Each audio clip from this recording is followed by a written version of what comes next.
The vibration of change, that magical place where life shifts from struggle to ease, from stagnation to forward movement, from old ways of being to new ways of becoming. Yes, it can seem rather elusive to get there, but when you are in it, you feel it down to your very core, and it can positively affect everything in your life, from your relationships to your health and well-being, from your career path to your abundance, from the quality of your inner connection to the fullness of your self-expression. Here on the Christine Upchurch Show, we explore ways to get into that vibration of change with experts in the fields of consciousness, psychology, spirituality, health, healing, and science. Are you ready to step into your vibration of change? Welcome, everybody. We're grateful you've joined us here today. You might be listening live here at 1150 a.m. KKNW in the Seattle area or anywhere around the world on transformationtalkradio.com. If you're listening after the fact, you might be listening on one of the dozens of podcasts this sends up or on christineupchurch.com. But wherever and whenever you're joining us from, we're grateful to have you here, and I think you're going to be grateful too, because we are going to be talking about health from a perspective that I don't know that we've ever talked about in the 7+ years on this show. But before I say hello to our guest today, I want to say hello to the man behind the technology, Mr. Benny Mathers. Hey, Benny. Hi, Christine. How are you? I'm doing well. Good. I'm thriving in the midst of ground zero of the COVID-19 coronavirus. Right.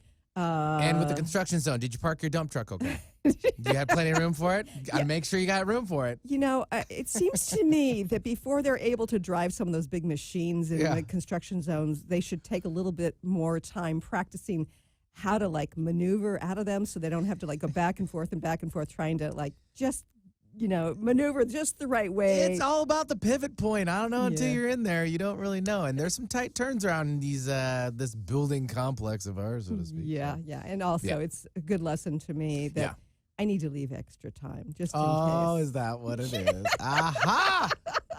Okay, take a little responsibility. There you go. Atta girl. And speaking of taking a little responsibility, I'm working to take a little bit more responsibility for my health, not only in terms of how I eat, which we're going to talk about that in a few minutes, but taking some precautions. Yep. We are here at ground zero. There have been numerous cases of coronavirus. Unfortunately, there have been several people who have passed away, and my condolences to the loved ones of those who have passed on. And it's really clear that it's hitting home because in my school district, they've closed all the schools. North Shore School District is closed until I think at least March 25th, and they are teaching people from home remotely. University of Washington today, they closed all their classes. What is that, 50,000 students? For a face-to-face interaction. They can still do online activities and so forth like that. So obviously we're taking those necessary precautions. Yeah, And I just found out that my son took his car in to get it repaired last week. And the dealership where he took it, somebody there has come out with coronavirus as well. Really? Yes. Wow. So it's so the thing is, gotcha. How do we have a healthy immune system in the midst of all this? There you go. And how do we go from this place of just concern to, thriving, not to fall into fear? Anyway, it's an interesting time to be alive here in the Seattle area. The more education we know about it, though, the better. I agree. And I think that it really benefits not just to listen to the CDC and the national government information about it, but the state and the county. And also, I think it's helpful to be on local social media. That's how I found out that there was coronavirus at the place where my son had taken his car. So anyway, but we also need to remember to have the human connection, not just to be in the place of fear, because we know that helps our immune system as well. It's a balancing act. But speaking of good health, I'm so excited about our guest today. This is somebody I have been following for years. I've read many of his books. And what we're going to be talking about today is the new science of food, hormones, and health. Because hidden in everyday foods are causes of surprising range of health problems, from infertility and menstrual cramps to weight gain, hair loss, various types of cancers, hot flashes, and much more. All of these conditions, as it turns out, according to our guest today, are fueled by hormones. And we're going to learn about how to balance that. Our guest today is Neal Barnard, MD, FACC, and he's an adjunct professor of medicine at George Washington University of Medicine in Washington, D.C., and president of the Physicians Committee for Responsible Medicine, which is a wonderful organization I follow and support.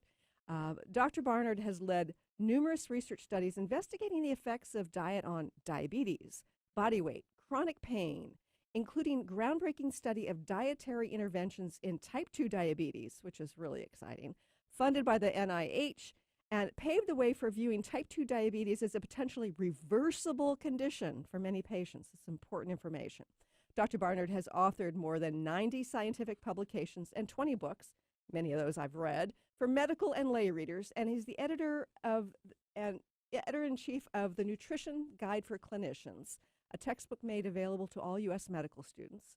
As president of the Physicians Committee, Dr. Barnard leads programs advocating for preventative medicine, good nutrition, and higher ethical standards in research. His research contributed to the acceptance of plant-based diets in the dietary guidelines for Americans.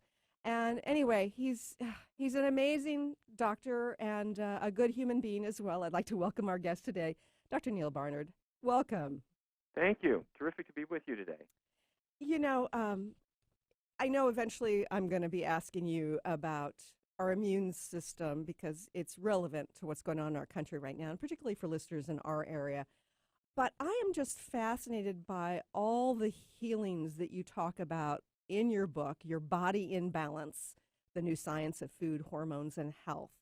Why have you put a book together focusing on hormones? I have to say I stumbled into this by accident, really. I was sitting at my desk one day and the phone rang, and it was a young woman who she had terrible, terrible pain in her abdomen. It was really menstrual cramps, but for about 1 in 10 women, they are off the scale bad. And she said, I've got a business trip tomorrow, and I can barely get out of bed. What am I going to do? And so I thought, okay, I could give you painkillers for a couple of days, but what are we going to do to prevent this next month and the month after that? And so as I was thinking about it, I recommended something that I don't think any doctor ever recommended before for a patient with menstrual pain, and that was, I said, how about taking all the animal products out of your diet for the next month and no added oils, just really low fat and completely vegan? She said, well, okay, I'll give it a try. And she called me back the next month, and she said, this is amazing. You know, my cycle arrived, no symptoms whatsoever. And that continued month after month. And so I decided to then put it to a larger test with Georgetown University's Department of OBGYN, and we found that it worked. And obviously, the reason that I suggested this, even though it was just an educated guess, was because the menstrual cramps are fueled by hormones. If a woman has extra estrogen, the female sex hormone in her blood, that will stimulate too much thickening of the uterine lining in anticipation of pregnancy. If it thickens up too much, you get more cramps at the end of the month. Right. And so we've known for a while that if you really increase high fiber foods, and if you get rid of fatty foods, estrogen levels go down. So I thought there's a chance this will work, and bingo, that was it. And so I thought, okay, cramps don't kill you, but if I can control the hormones that lead to that, then we can cut the risk of anything that's hormone related. At least we can try. So I'm talking about, for women, breast cancer or ovarian cancer or uterine cancer, or for men, prostate cancer, or all the other hormonal related conditions, and then thinking beyond sex hormones, thyroid hormone or insulin. All of these are hormones that are influenced by what you had for breakfast. Doctors don't talk about it. Patients don't understand it. And I thought, let's try to make this easy and practical for people. So I find it fascinating that doctors don't get much education in nutrition. In the typical medical program, how many hours does somebody get trained with about nutrition?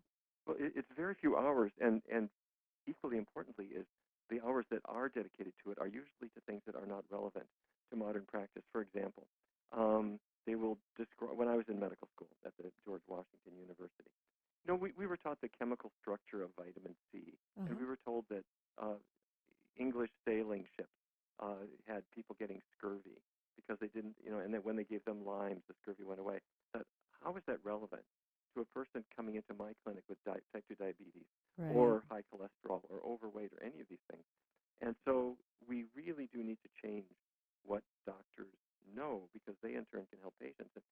And I have to say, in my primary care clinic that we run here in Washington, a day doesn't go by when we don't see a patient with type 2 diabetes who has been sort of fumbled around with by previous doctors who never gave the patient really good nutritional advice on how to tackle the disease.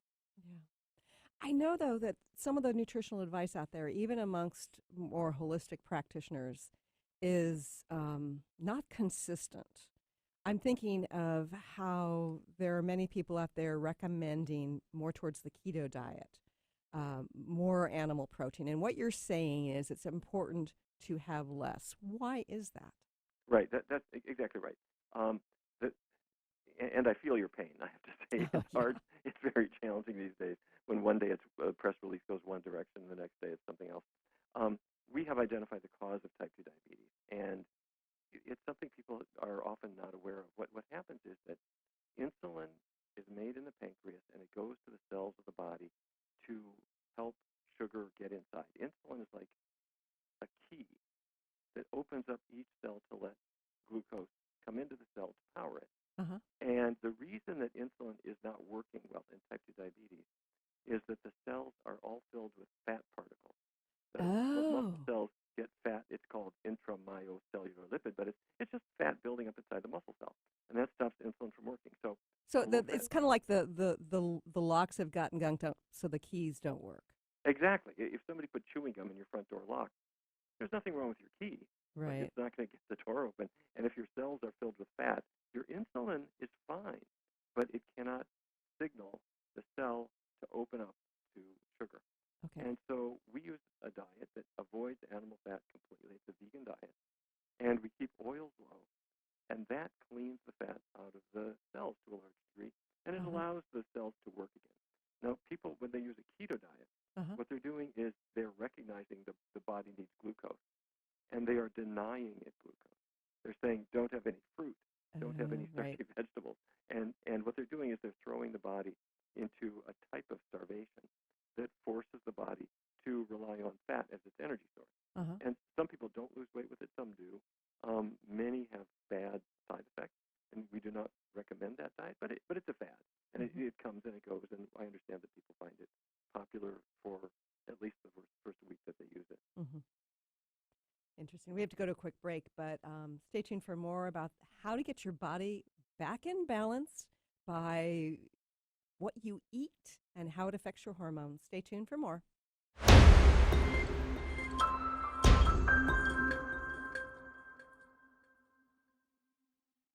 Welcome back to the Christine Upchurch Show here in KKNW and Transformation Talk Radio. I'm talking to Dr. Neal Barnard, and we're talking about how to get our bodies back into balance based on hormones. So what do the foods we put into our body have to do with our hormones? Okay. Yes, hormones direct much of what happens in your body, and foods affect them. And sometimes in very surprising ways. Let me give you an anecdote, if I may. There was an Air Force aerospace engineer who was in Iraq back in 2003, and her name was Catherine. And she designed the military bases. And when you're in a war zone, you're working hard, you're not eating much, you don't gain any weight. But when her tour of duty came to an end, she got shipped back to the U.S., and she started tucking into all the stuff that she missed when she was in Iraq. Macaroni and cheese, and cheese especially, but other things too. She started gaining weight, but then she started getting pain in her abdomen.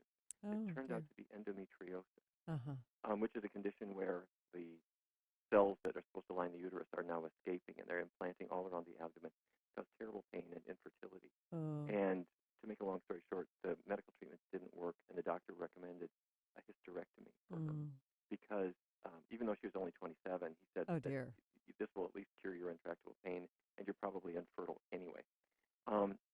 Before she could have the hysterectomy, though, she got a nutrition consultation and took all the cheese out of her diet and all the animal products altogether. It was a vegan diet, very low in fat, and she started to feel dramatically better. But nonetheless, when the day of her operation came, she dutifully reported to the hospital, and the doctor opened her up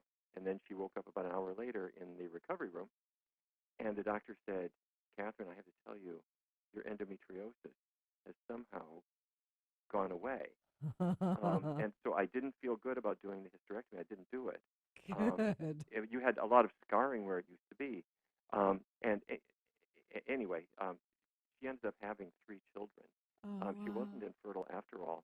And so you asked about foods. How could foods play a role? Sure. And especially cheese. What's that about? Well, a condition like menstrual cramps or endometriosis, they're fueled by too much estrogen activity. Uh-huh. Estrogen is found in cheese. A cow makes female sex hormones that are a match for yours, and they go into milk, and when milk is concentrated to make cheese, the estrogens follow along with it. And this doesn't just affect women, it affects men. Uh-huh. Sperm counts in men have been dropping as cheese intake has been rising in the United States, and researchers tested this by going into a fertility clinic in Rochester, New York, and the men consuming the most cheese had the lowest sperm count. It also affects sperm morphology and motility, meaning the shape and whether they can swim straight. Mm-hmm. So my point is that dairy products contain hormones that are going to facilitate hormone-related diseases. And then high-fiber foods help you to eliminate excess estrogen. Interesting. And high-fat foods do the opposite. They seem to elevate hormones, although we haven't yet figured out the mechanism by which that occurs. Uh-huh. So getting back to that keto diet, it's like the double whammy because there's all that fat combined with lack of fiber. Yes. Some people following this diet, if they're not really careful, they get sometimes heroic constipation, where it's just a miserable thing. And some of them have tried to make up for it with various fiber supplements, but that's sort of a guide to the foods that nature designed your body for, if I can put it that way. Right. Fiber is a part of every plant that you ever put into your mouth, and if you're not eating those things, then all of these problems will get worse. And obviously, the things we're really concerned about are something like colorectal cancer, Sure. which is encouraged by meaty diets, and is unfortunately those are foods that are emphasized on these kinds of fad diets. I've also been reading about and hearing about hydration, and I'm not sure if you're familiar with the concept of gel water and what Gerald Pollack talks about as the 4th phase of water. It's the way our bodies hydrate is to have that in our bodies, and if we drink water, it doesn't necessarily get converted to that, but if we eat it in our foods, it's already in that form. Oh yes, you've heard the old notion that you have to have 8 glasses of water every day. Uh-huh. Well, if you're eating a fruit or a bowl of oatmeal or something like that, it has water in it. Right. So you don't necessarily need to even consume a glass of water at all, because the foods that your body really responds to best have water in them as a natural part of the food. Yeah, that makes sense.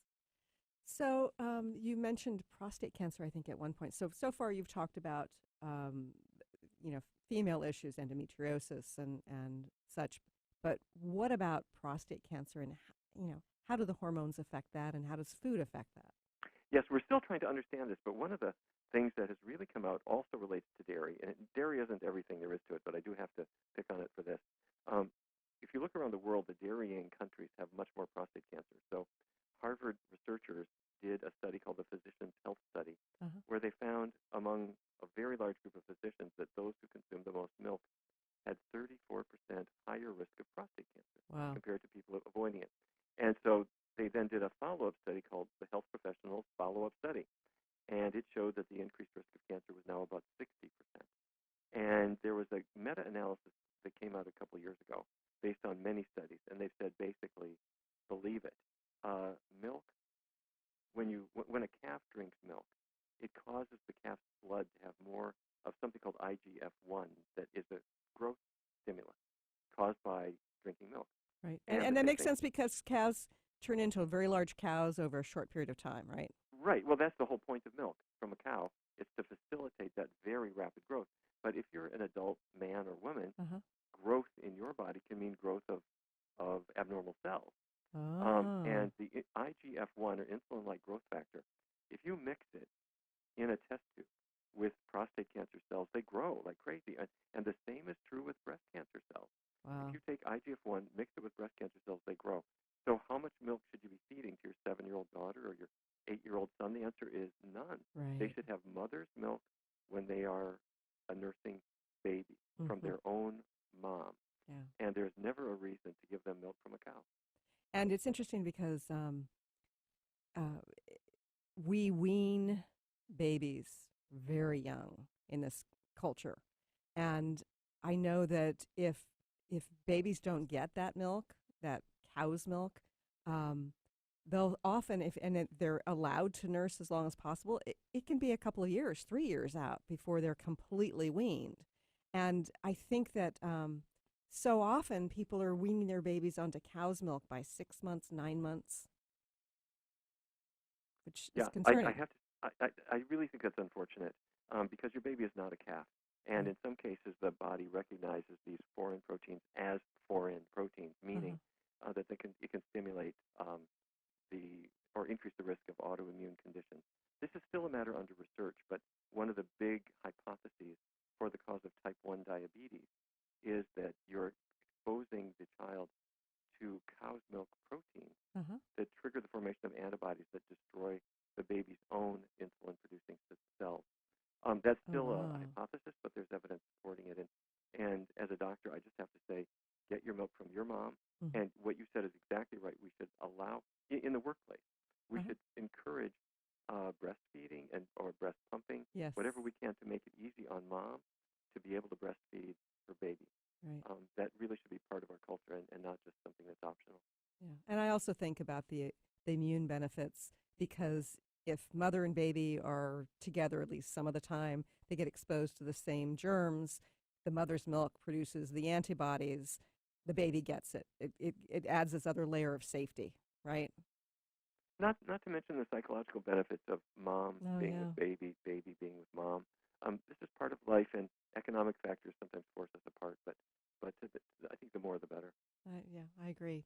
We're going to go to a quick break, but when we return, we are going to venture into the topic of soy. Stay tuned for more with Dr. Neal Barnard here in just a few moments.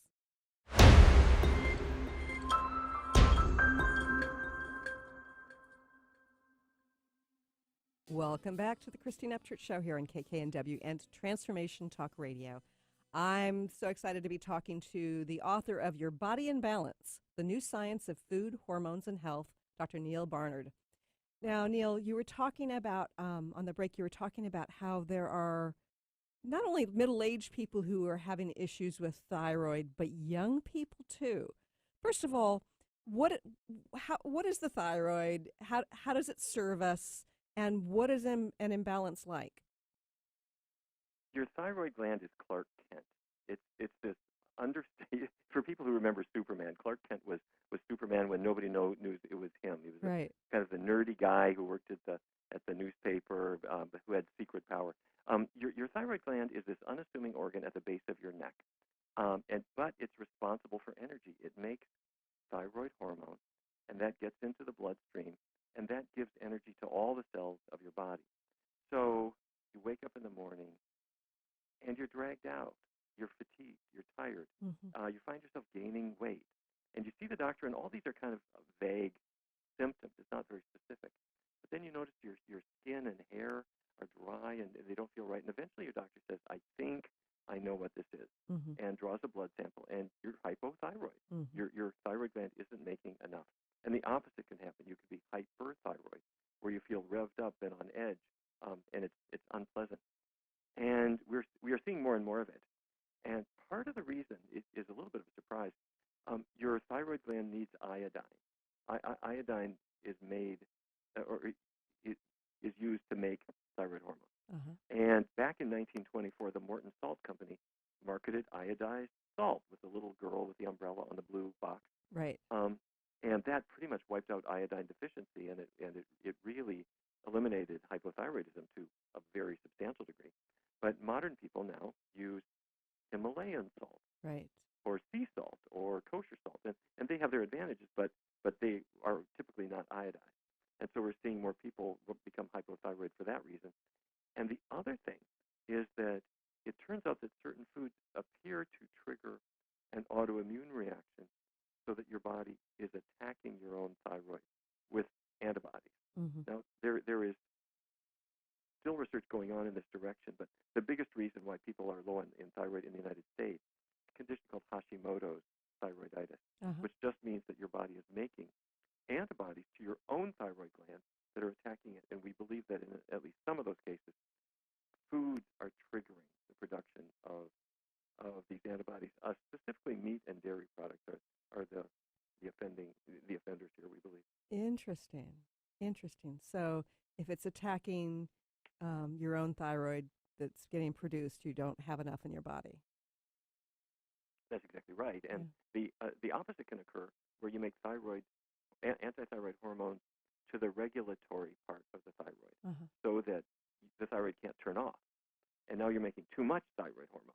Right. And that's hyperthyroidism. It's called Graves' disease. Mm-hmm. And the reason that we are suspecting food is there has been a huge research study called the Adventist Health Study. And researchers have been putting Seventh-day Adventists under the microscope for decades because they are a researcher's dream. It's tens of thousands of teetotaling non-smokers. Right. And so they're extremely health-conscious people. There's lots of them. But they vary in diet, so it gives you the ability to compare different diet groups.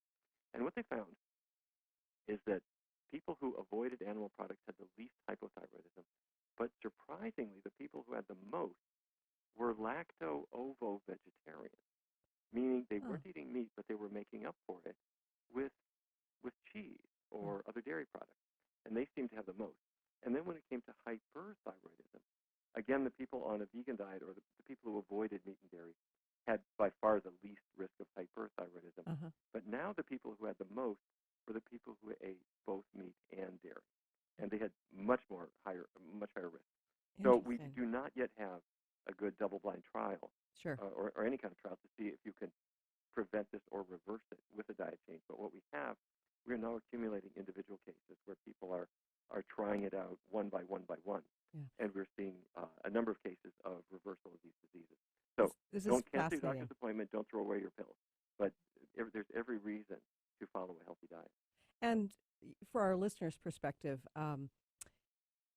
one of the things that I think a lot of people don't understand is when you're looking at behavior and looking at correlations, such as what you were just talking about there,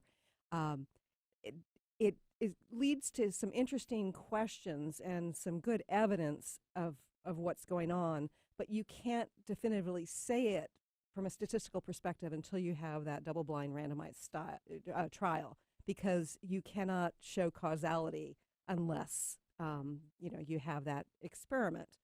So and I know that you've done many kinds of experiments through researching various things in order to answer these questions. But it doesn't always give you a heads up, like, okay, well, there's this correlation. Those who drink a lot of milk, have this issue. Yes. May I say that was said like the expert statistician that you are. Used to be. you are exactly right. What we often start is with correlations, and that's how we found out, say, the risk factors for heart disease. People with high cholesterol levels tended to have heart disease, but you couldn't really prove that one caused the other. And of course, then later on, you can prove it by using diets that change one thing or the other. So that's with the thyroid. That's the stage we're at now, where we found these correlations, we found a good mechanism for it, and we found individuals where it's worked. And so now you have to have, instead of just 5 or 10 or 20 or 30 individual cases where it worked, you need to do it in a more organized and controlled way. Yeah. And that's where we are with the thyroid. Of course, I think about the challenges. As a former research statistician, I think about the challenges it must present when you're having people change their diets, because humans are hard to control. How does that work? You can do it in two different ways. One way to do it is that you bring people in, you lock them up in a metabolic ward, and you feed them exactly the foods that you want to test. But our team does it differently because we want to know not just what happens, but what happens when you interpret the diet in your own way. So in 2003, NIH gave us a grant to test a better diet for type 2 diabetes. And the idea was to allow people to eat at home or at restaurants or whatever, to see if it would work in the context of real life. Yes. As opposed to just only in the most motivated people who are locked up and have no and of course that's what we did, is that we found a diet that was 300% better at controlling blood sugar than the best current diet. And it really started something very different, which was we started to see diabetes going away. Yeah, that is so fascinating to me. And I've read about and seen some video about this sort of thing before. And the thought, even the current thought out there, I think, is that it's not reversible. You can control it by limiting, what you put into your body, but it's never going to go away. Yes, that school of thought is rapidly in decline. Good. We now view it as a two-way street. It depends on how you define it. The way I would define it as going away is meaning that there's no trace of it anymore. Uh-huh. And so I'll give you an example. There was a man named Vance who was a policeman in Washington, D.C., and joined one of our studies, and he had diabetes all up and down his family tree. He came in, he adopted a completely plant-based diet, kept oils very low, followed the guidelines, and over about a year, he lost 60 pounds. He stopped his diabetes medication, and his blood sugars fell into absolutely the normal range, not even pre-diabetes. Wow. Absolutely normal. But because this was 16 years ago or thereabouts, I got to tell you, I paced around in my office for about 10 minutes trying to decide if I could tell him that he no longer had diabetes, because at that point, that just was never an expectation. Right. But now we see it all the time. Yeah. Not so much for a person who's had diabetes for 30 years. They will improve with a plant-based diet. But if a person, you get them fairly near the time of diagnosis, Mm-hmm. and you really use the diet right. And I think Vance had diabetes for maybe 5 years or something. Uh-huh. You can make this disease go away, which is, I have to tell you, it is the most exciting thing for both the patient and the medical team. Yeah. To be able to cure this disease is a wonderful thing. And type 2 diabetes, the health issues and the way that they often die, it's terrifying. And so I imagine people are very motivated. Yeah, exactly. And type 1 as well. Type 1 diabetes is the situation where your body isn't making insulin anymore. Uh-huh. So you need to inject it. And that we can't stop. You're going to still need to use insulin. However, this same diet allows the person to use much less insulin, maybe 30 or 40% less. And also, we believe it greatly reduces the risk of complications. I'm talking about vision loss. Sure. Or circulation problems, or neuropathy pain, or losing your kidney function, or frankly, the 10 or 15 years of lost life that people can expect if it's uncontrolled. Wow, that's so exciting. Okay, so I promised listeners we'd talk about soy. Soy has gotten a really bad rap in the last 5 to 10 years. They're saying it's estrogenic, it's going to affect your hormones. You're going to have too many female hormones in your body. Your book says otherwise. What's going on about that? Okay, soy products do have what are called isoflavones. And in test tube studies, you can show that they do, in fact, attach to estrogen receptors. And so that freaked everybody out. Uh-huh. It freaked out men. You'll read in men's magazines that you will get man boobs if you consume soy products. Yeah, I've heard that from my sons. Oh, Mom, I shouldn't eat this. Well, I have to say, go to the beach in August, and you find a heavyset guy who's taken his shirt off, and he has some sort of breast enhancement. Uh-huh. Go right up to him and ask him, how much tofu have you eaten this past week? And I guarantee, edamame, Right. miso, tempeh, I guarantee you, he's going to say, what are you talking about? I've never eaten that in my whole life. Uh-huh. And what he does eat is cheeseburgers and pizza. Uh-huh. And as he has gained weight, his fat cells are converting his testosterone into estrogen. And that is causing his breast development. It has nothing to do with soy. Interesting. And then the next thing is that people have mistakenly said that women who consume soy would have a higher risk of breast cancer. Yes, So and women who've had breast cancer, their doctors have said, don't eat soy. Right. So this has been put to the test. And what we have found in many, many, many studies, all put together in meta-analyses, is that women consuming the most soy, like soy milk, tofu, tempeh, they have about 30% less risk of developing breast cancer compared to other women. And That's huge. women who have had breast cancer diagnosed in the past have about 30% less risk of a recurrence or of dying of their cancer. So soy does the opposite of what people thought. It reduces cancer risk, and it also reduces the likelihood of dying of your cancer. And by the way, for men, it has about a similar effect on prostate cancer.